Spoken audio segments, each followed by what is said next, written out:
For years, my family believed one thing about me. That I was lucky, that I had married well, that my life abroad was easy, that everything I owned came from someone else. They never believed. I built it myself. So when I invited them to visit me in Monaco, they came with pride and expectations. Big ones. It was their first time traveling outside our country. My parents were excited. My sister was showing off on social media even before landing.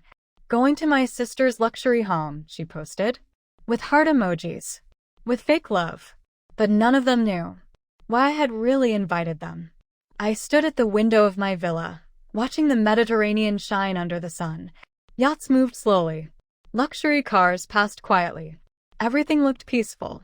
But inside me, a storm was waiting. Their car arrived at exactly 4 p.m. I saw them through the gate camera.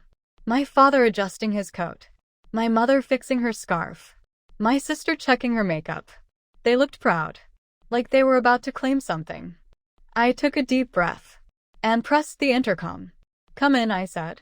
The gate opened slowly. Grand. Silent. Dramatic. They walked in. Their eyes widened. The marble driveway. The glass walls. The private pool. The ocean view. My sister whispered, "Oh my God." My mother held my father's arm. "Is this really yours?" she asked. I smiled. Yes. But that wasn't what shocked them. Not yet. We hadn't even entered the house. As they walked closer, I remembered the past. The tiny rented room I once lived in. The nights I cried alone. The calls where my father said, "Come back. This life isn't for you." The times my sister laughed. "You'll fail and return." The relatives who said, "Girls can't survive alone abroad." And my parents, who believed them, who doubted me, who stopped supporting me financially, who told me, "Don't expect anything from us anymore." That day I had only nodded and walked away with one suitcase and broken confidence. No money, no backup, just determination. I worked 3 jobs, cleaned offices at night, waited tables, learned languages, studied online, saved every euro, while my sister stayed home, enjoyed comfort, used my parents' money, and mocked my struggle. But today, they were standing in front of my gate, looking small, looking unsure, looking curious. I opened the main door. They stepped inside and froze, not because of luxury, not because of size, but because of what they saw on the wall. Right in front, a huge framed photo of me in a graduation gown, receiving an international award, with world leaders in the background. Below it, engraved in gold, founder and CEO Aurelia Global Holdings. My name, my company, my success. My sister's mouth opened. My mother's hands started shaking. My father whispered, This is you?" I looked at them calmly. "Yes," I said. But that's not all. Because what was inside this villa was not just wealth. It was truth. And they were about to face it. I thought inviting them was just a reunion. I thought I was ready to forgive. But when I saw their faces, I realized this meeting was about to rewrite everything. And what waited for them inside. They stood there for a long moment. No one spoke. No one moved.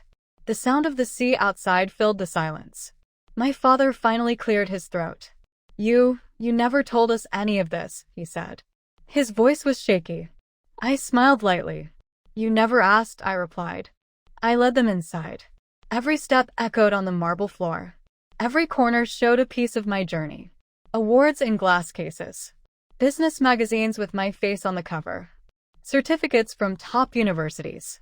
Photos from conferences. My sister walked slowly behind me, touching nothing, afraid it wasn't real. "This must be your husband's company," she finally said. The old habit.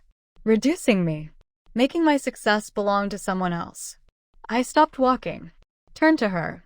"I'm not married," I said calmly. "And this is mine." Her face turned red. My mother sat on the sofa, overwhelmed. "All this from where?" she whispered. "From nights you didn't answer my calls," I replied. "From tears you never saw." They looked at me. confused, guilty, uncomfortable. I took them to my study. On the desk lay an open file. Inside were old documents. My first work contract, my cleaning job ID, my student visa, my rejection letters, my loan approvals, proof of struggle. I kept these, I said, so I never forget who I was. My father picked up a paper. His hands trembled. This salary, it's so low, he murmured. That was my first year, I replied. I sent half of it home. He looked at me in shock. You did. I nodded. While sleeping hungry. Silence. Then came the twist. I opened a drawer and took out a thin envelope. This, I said, is why I invited you. Inside was a hospital report. My mother's name. A serious heart condition. Treatment cost estimate. Huge. Unpayable for them. My mother's face went pale. You know, she whispered. I've known for 6 months, I said. I've been paying quietly. Tears filled her eyes. Why didn't you tell us? Because you taught me to be independent, I replied. Even in pain. My sister burst out. So you brought us here to show off? I looked at her. No, I said. I brought you here to tell you the truth. I opened another file. Bank statements. Regular transfers. Hospital payments. Insurance premiums. I never stopped being your daughter, I continued. You stopped believing I was worth supporting. My father sat down heavily. We were wrong, he whispered. But I wasn't finished. Tomorrow, I added. I'm holding a company event here. Investors. Media. Partners. World-class leaders. You'll attend, I said. As my guests. They looked confused. Why? My sister asked. Because, I replied. You need to see who I became. And who you almost lost. My sister tried to laugh. We're your family. We'll always be here. I met her eyes. Will you? I asked softly. Because tomorrow, they wouldn't just see my success. They would see my strength. And they wouldn't be able to ignore it anymore. The next evening, the villa was filled with light. Crystal chandeliers glowed. Soft music played. Luxury cars lined the street.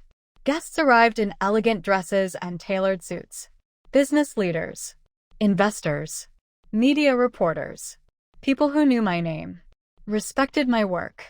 Trusted my vision. My parents and sister stood near the entrance. Quiet. Nervous. Out of place. Watching. Learning. For the first time, they were seeing my world. Not through rumors. Not through jealousy. Through reality. When the event began, the host took the stage. Tonight, he announced, we honor an extraordinary woman. My name echoed across the hall. Applause filled the room. I walked forward. Confident. Calm. Whole. From the stage, I saw my family. My mother was crying. My father's eyes were full. My sister stood frozen. This journey was lonely, I said into the microphone. I was doubted. I was dismissed. I was left alone. I paused. But I didn't quit. The crowd applauded again. After the event, my father came to me. His voice broke. Forgive us, he whispered. We didn't believe in you. I held his hands. I forgive you, I said. But I won't forget who I became without you. My mother hugged me tightly. I'm proud of you, she cried. This time, I believed her. My sister looked down. I'm sorry, she said softly. I nodded. Be better, I replied. Later that night, when they left, I stood alone by the balcony. The sea reflected the moonlight. Peaceful. Strong. Endless. I took a deep breath. Because that day, I didn't prove my worth to them. I proved it to myself. And that was enough.